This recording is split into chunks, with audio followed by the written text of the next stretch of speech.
Pessoal, tudo bem? Sejam todos muito bem-vindos a mais uma aula assíncrona de Geografia. Vamos lá? Bom, na aula de hoje, dando sequência ao assunto que nós estávamos estudando sobre a Primavera Árabe, nós iremos trabalhar a Guerra Civil na Síria.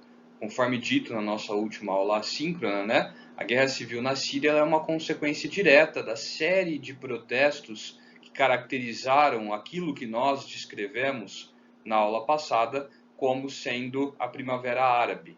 Então, entendam vocês que o que nós estudaremos na aula de hoje é uma consequência direta da Primavera Árabe, ok? Caso alguém não tenha visto a última aula, eu aconselho que antes de seguir nessa aula, assista primeiro a nossa conversa sobre a Primavera Árabe para que depois possa entender melhor a Guerra Civil na Síria, ok? Vamos lá então. Bom, este conflito na Síria, ele iniciou-se no dia 15 de março de 2011 e se estende até o presente momento, ou seja, até o dia de hoje, ok? O dia em que eu gravei esta aula, a Guerra Civil na Síria está acontecendo, ok? Bom, este conflito tem como situação, ou seja, características, uma crise humanitária muito grande na região, conflitos acontecendo todos os dias em diversas regiões do país, cidades parcial ou completamente destruídas, como é o caso da cidade de Damasco, que tem sofrido intensos ataques e bombardeios, ok? A população civil que ainda permanece na cidade tem sido alvo, tem ficado no meio do fogo cruzado desses enfrentamentos e embates envolvendo as tropas do governo sírio, os rebeldes e outros grupos que se aproveitaram dessa situação para poder obter algum tipo de vantagem. Daqui a pouco a gente comenta um pouquinho sobre eles, tá bem? Quais foram as causas? Estes conflitos que a gente vê na Síria hoje, que configuram a guerra civil, eles iniciaram-se como uma consequência da Primavera Árabe, que nem a gente descreveu agora há pouco. Eles passaram como influência de movimentos e revoltas acontecendo em outros países a exigir maior liberdade e participação política, o fim da ditadura da família al-Assad, tá certo? Então, todos estes movimentos e essas reivindicações foram duramente reprimidas pelo governo sírio e isso causou os conflitos que hoje configuram a guerra civil. Tá bem? O que os rebeldes queriam? O que as pessoas queriam com essas manifestações? Queriam, conforme a gente acabou de descrever, a renúncia do presidente Bashar al-Assad, okay, que assumiu o poder após o fim do governo de seu pai. Ok? Mudanças sociais e mudanças políticas também estão entre as reivindicações dos manifestantes. Tá certo? Vamos lá. Bom, como que a guerra começou? A guerra civil na Síria é um conflito interno que já excedeu as fronteiras do país, ela já envolve grupos em outras regiões do Oriente Médio. A gente pode destacar aqui a Al-Qaeda, que participa deste conflito, destacamos também o Estado Islâmico e destacamos também o povo curdo. Estes grupos, conforme eu mencionei para vocês agora há pouco, eles se aproveitaram desta instabilidade interna no país para poderem conseguir vantagens. Tá bem? A Al-Qaeda é um grupo terrorista que atua não só no Oriente Médio, mas em outros países também. Eles estão aí entre os responsáveis pelo atentado às Torres Gêmeas nos Estados Unidos. O Estado Islâmico é um grupo fundamentalista que nós trabalhamos em nossas aulas síncronas. Eles têm por objetivo a fundação de um califado, ou seja, de um país que seja regido pelas leis que estão presentes no Corão, o código de leis do Corão, a Sharia. Okay? Então eles se aproveitaram da instabilidade síria para poder dominar partes do país. E temos o povo curdo que habita também o território sírio, além de outros territórios no Oriente Médio, que há tempos brigam pela criação do seu próprio Estado, o Kurdistão, que também se aproveitaram da instabilidade síria para poder ocupar partes do país e ali tentar formar o seu próprio Estado. Tá certo? Então, todos estes grupos se aproveitaram da instabilidade que surge com as revoltas populares, porém se converte em uma luta armada e a participação desses grupos intensificou o conflito. Tá bem? Bom, esses conflitos iniciam-se com uma mobilização social que fez uso massivo da mídia, principalmente das redes sociais, e passaram a exigir do governo maior liberdade de imprensa, direitos humanos e uma nova legislação para o país. Tá bem? O Hafez al-Assad, que é o pai do Bashar al-Assad, ele governou a Síria por 30 anos e após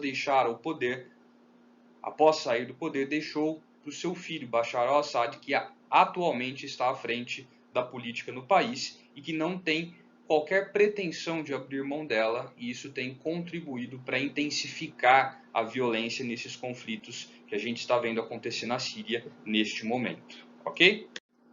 Bom, essas manifestações populares elas foram caracterizadas pela opinião pública internacional e pela imprensa como sem precedentes, ou seja, o mundo nunca tinha visto tamanha manifestação popular capaz aí de se alastrar por vários países de maneira simultânea e de provocar tantas mudanças também simultâneas em vários países, tá certo? Bom, o governo sírio, liderado pelo ditador Bashar al-Assad, ele alega que a repressão ela é justificada porque ele não está lidando com civis que querem mudanças políticas. Ele estaria lidando com terroristas que querem desestabilizar a política no país.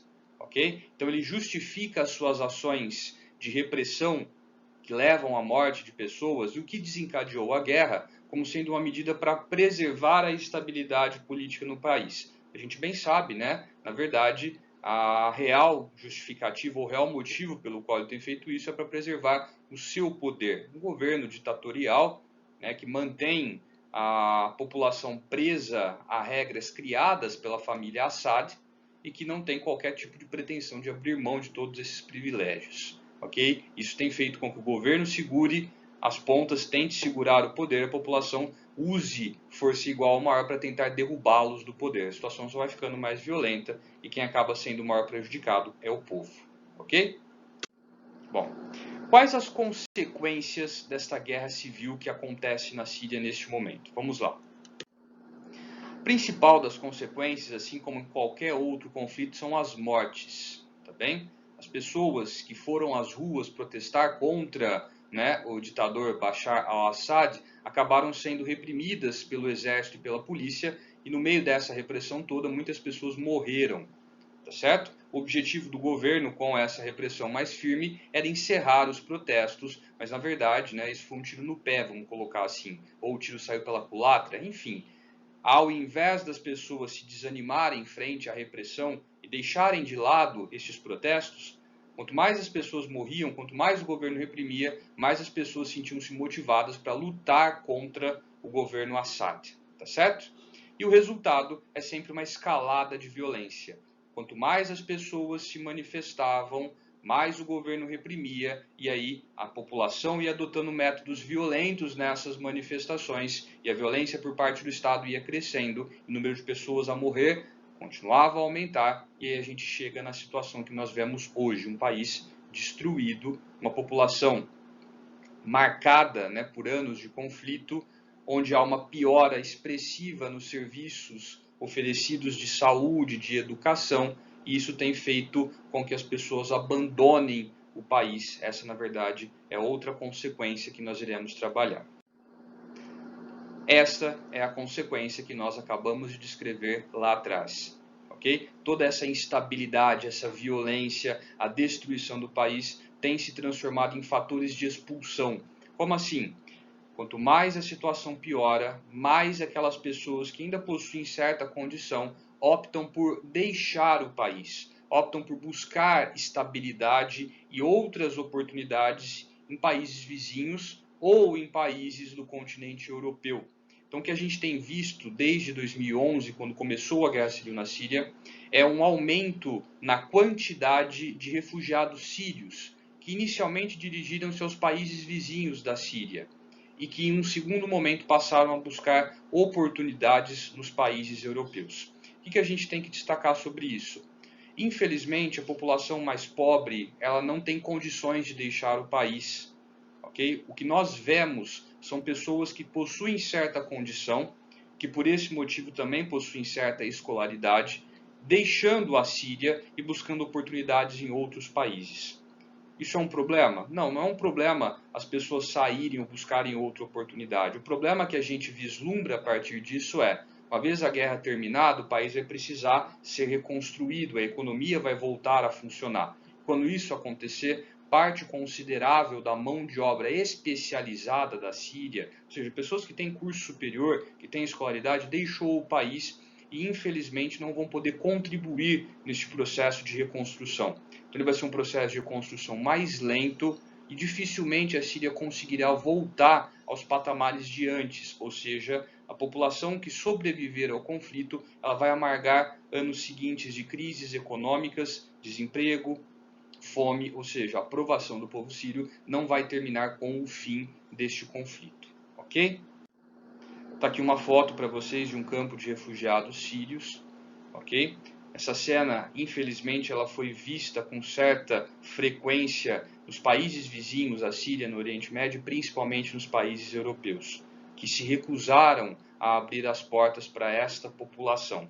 Alguns abriram e outros bateram o pé e disseram que não querem essas pessoas ali. Os motivos são vários, ok? Que vão desde as preocupações com a economia, afinal os governos desses países teriam que acolher, né, e manter essas pessoas sem emprego, sem renda, até questões culturais e raciais, né, a famosa xenofobia, que tem contribuído para que alguns países e governos europeus se recusem a abrir as portas para essas pessoas.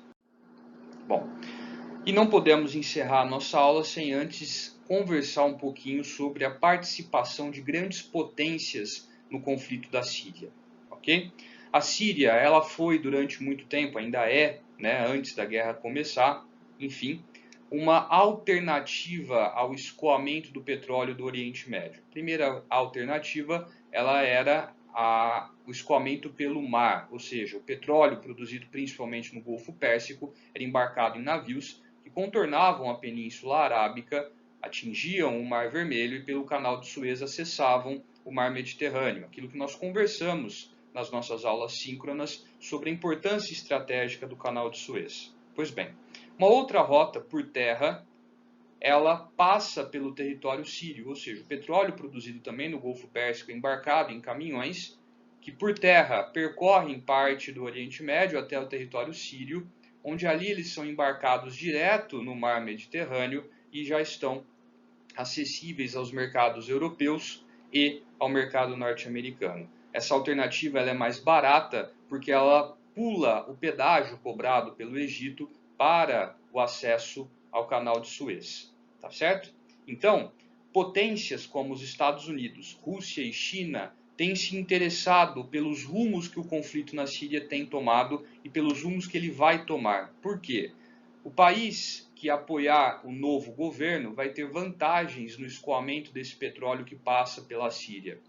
Por esse motivo, os Estados Unidos, devido a questões ideológicas, né, como eles mesmos gostam, né, de divulgar, eles são os grandes defensores da democracia, eles apoiaram os rebeldes, aqueles que querem derrubar o governo do Assad. Isso fez com que os russos assumissem o outro time, ou seja, apoiassem o governo do ditador Assad. E a China, ela apresenta-se neste conflito como uma mediadora, que tem tentado, aí, de certo modo, controlar as ações dos norte-americanos e dos russos. Tá bem? Os Estados Unidos, percebendo que o conflito tomava partido, tomava rumo favorável ao ditador Assad, ou seja, o grupo que ele apoiava, os rebeldes, estavam sendo derrotados, então eles decidiram bombardear o país e enviar um efetivo militar maior, né, com armamento mais pesado, para que ele pudesse então mudar o rumo deste conflito. Essa postura norte-americana, tomada ainda durante o governo de Barack Obama, foi barrada pela China, que tem, obviamente, por trás o interesse da Rússia. Afinal, os russos são aliados do ditador Assad.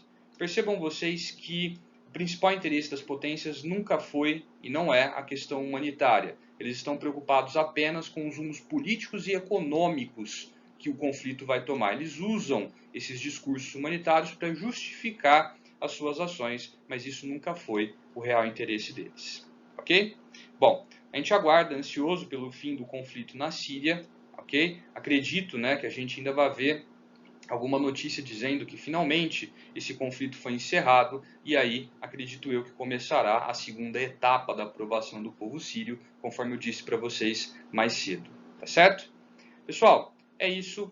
Terminamos aqui a nossa aula assíncrona sobre a guerra civil na Síria. Espero que vocês tenham entendido. Qualquer dúvida, eu estou à disposição nas nossas aulas síncronas.